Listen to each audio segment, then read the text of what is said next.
Uy! Finally, dumating na ang pinaka-inaantay natin, iPhone 17 Pro Max na DPWH orange color. Sobrang paldo nito dahil this is just below 10,000 pesos. So, alam niyo na probably kung ano tinutukoy natin dito. Sobrang nag-improve tong device na ito, and in this video, pag-uusapan natin kung ano nga ba ang mga na-discover ko dito sa iPhone 17 Pro Max na ito. So stay with me until the end of this video. May pa-surpresa ako sa inyo.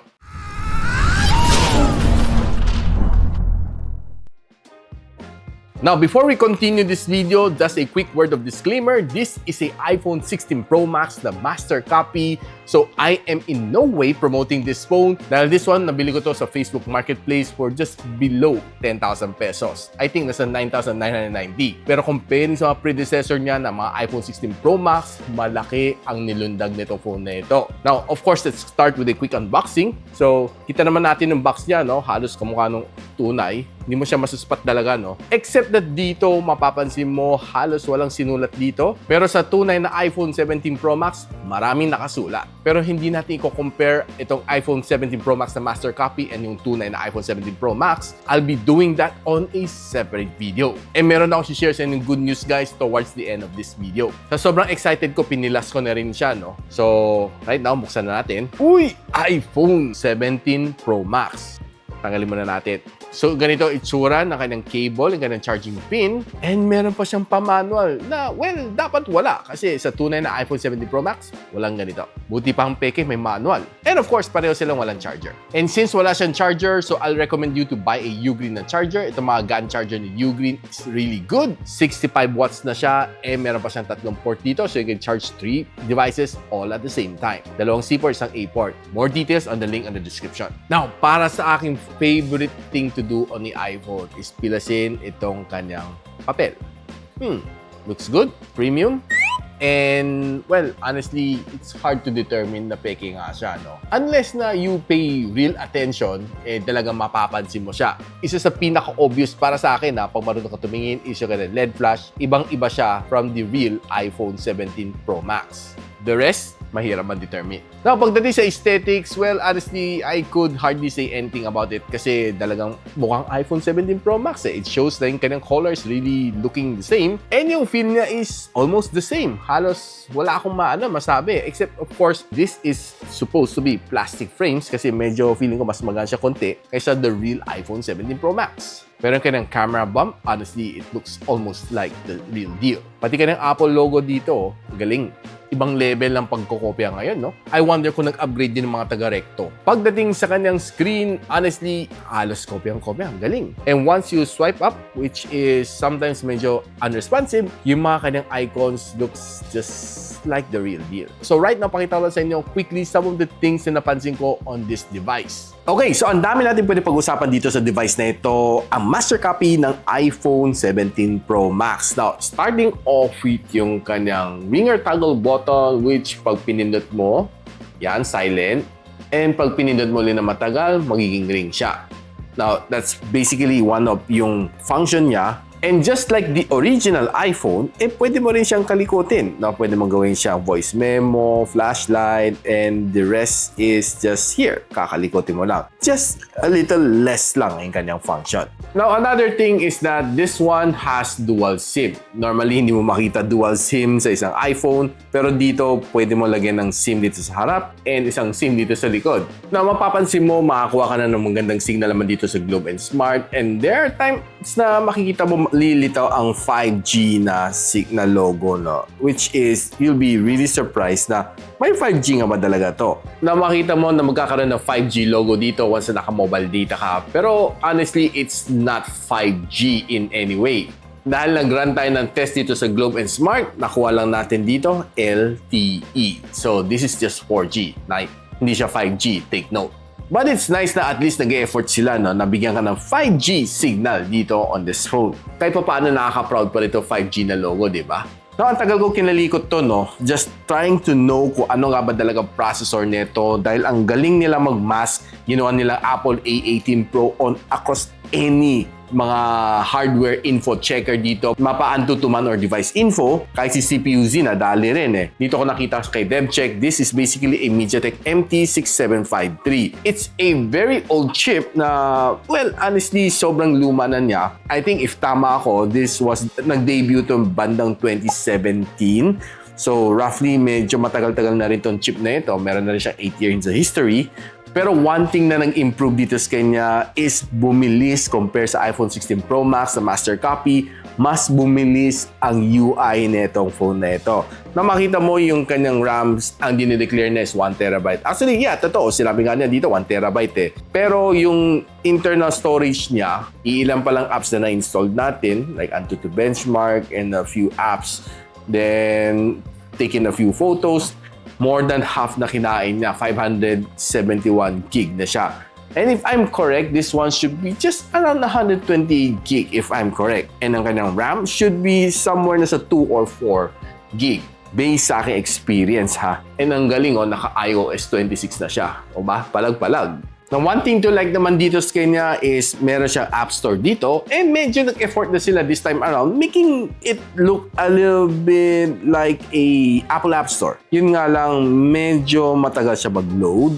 So, medyo mainis ka rin sa kanya. But nevertheless, medyo lumalapit na siya sa pagkopya. I'll say E for effort. So, kita mo mga ibang logos dito like Apple TV, Podcast, maps ng iOS, Apple Health, Wallet, Music, yung mga logos yan, halos foolproof. Pati iWatch, pwede mag-connect daw.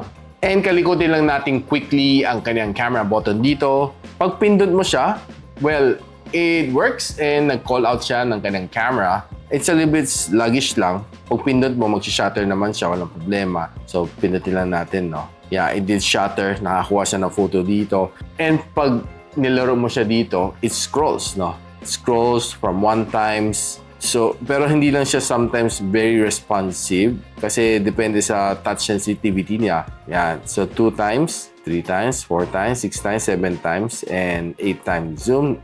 Actually, mabos pa siya ng 10 times zoom at the most. Which is not bad, di ba? For a master copy. Now, if you reverse it, ito ang hindi kaya gawin ng iPhone. So, right now, nakaharap tayo sa camera natin. Ayan, pwede tayo mag-zoom. Now, this is something na hindi kaya gawin ng original iPhone. Ang kanyang front-facing camera can zoom 2 times, 4 times, 8 times. Wow! Galing, no? Hanggang 8 times zoom. Laban? Talo si iPhone dito. Hindi na kaya mag-zoom. Di ba? Not bad, di ba? Pwede. Now, one of the major changes dito as compared dun sa iPhone 16 Pro Max na master copy is feeling ko medyo mas smoother experience ko dito. Though there are times na mafe-feel mo talagang meron mga kunting lags dito sa kanya na hindi mo talaga maiwasan dahil yung kanyang processor is quite a old chip. Now, given na it's just around mga 2 to 4 gigs of RAM, so expect mo talagang there are some delays, lags along the way. Now, probably one of the things na magugulat ka dito is na pag pumasok ka sa folder na ito, andyan si Google Play Store.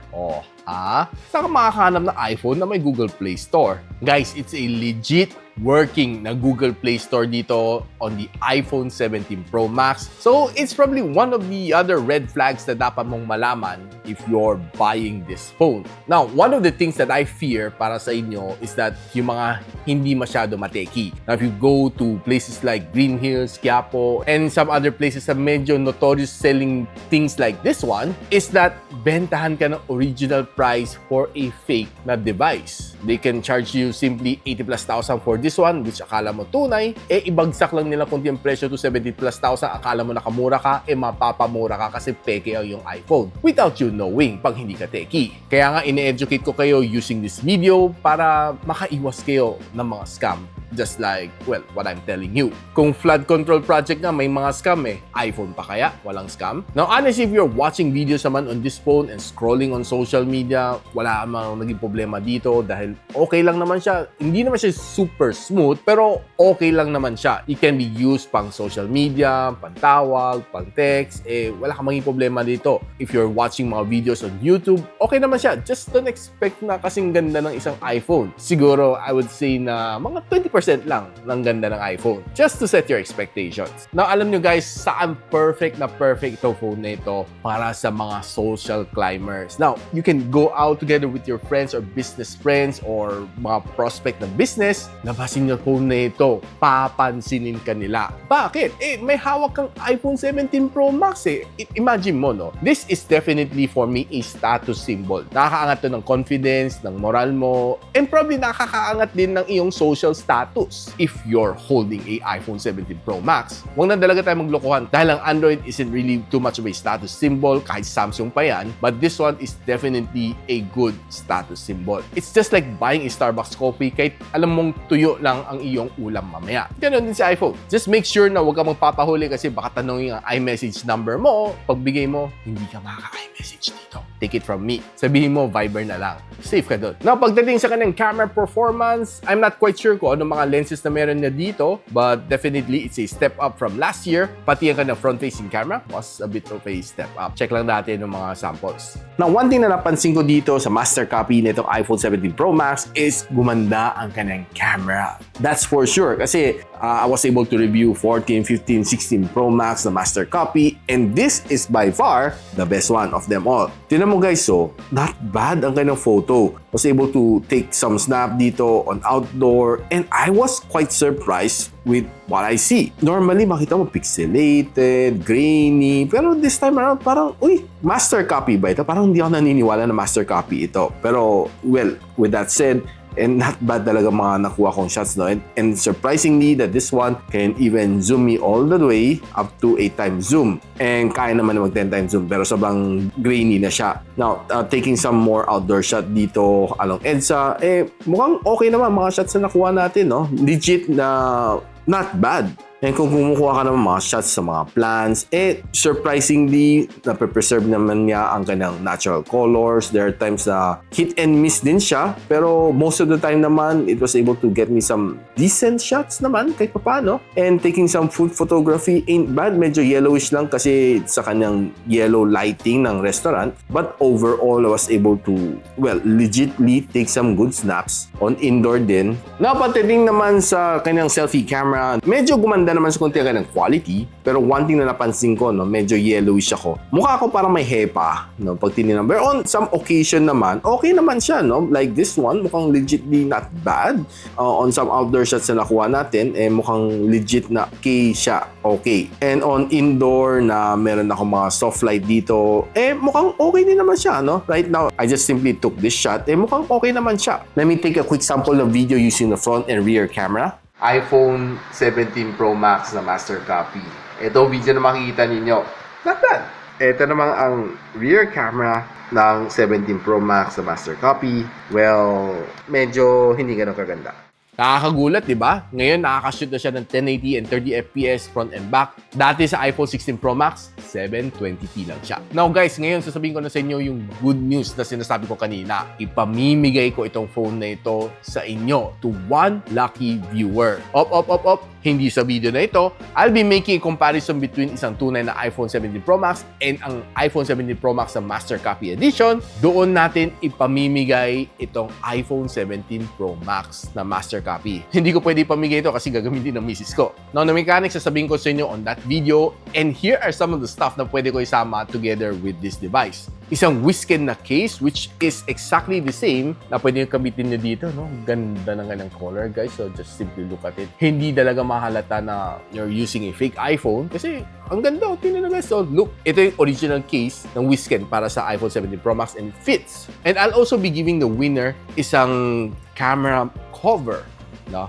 Lens cover para dito. Lagay na dito para hindi mas-scratch ang lenses ng iyong iPhone 17 Pro Max. Which I'm pretty sure mas-scratch to kasi this is not sapphire glass. Kasi hindi naman ito tunay eh. And at the same time, I'll be giving you a tempered glass dahil yung binili ko, 2 piraso sa loob. So there's still one more. This is a toughened na unbreakable na glass from Wisken. So I'll be giving away to you as well. Plus, since alam ko wala naman siyang charging brick, so I'll be including a 20 watts na GAN charger from Ugreen. Yan guys, so para kompleto. Magagamit mo na siya right after you open your winning phone. So don't forget to subscribe and like this channel para you be notified once na in-upload ko yung bagong video na yon. Now guys, meron kayo natutunan dito sa video na ito, how to be a social climber. I mean, how to spot a fake na iPhone 17 Pro Max para makaiwas kayo ng mga scam, no? I'm pretty sure na maraming scammer dyan. Ipapanggap nila to as a real iPhone to trick you and to let you buy this one kahit discounted. Ibigay ka pa ng 20,000 discount from the SRP. Paldong-paldo pa rin siya. This is just around less than 10,000 pesos and mabebenta na sa'yo ng 70,000, 60,000 pesos.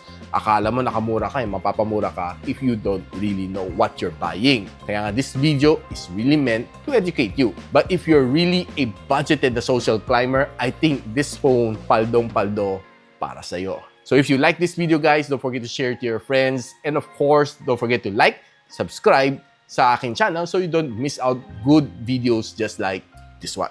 So paano yan? Hanggang dito muna ako and I'll see you on my next one. Peace out. And so, ako para si Richmond and you're watching Gadget Sidekick. What's up? Like and subscribe to my channel. Don't forget to hit that notification bell. For one of my latest uploads, click the dito. And for one of my popular uploads, click here.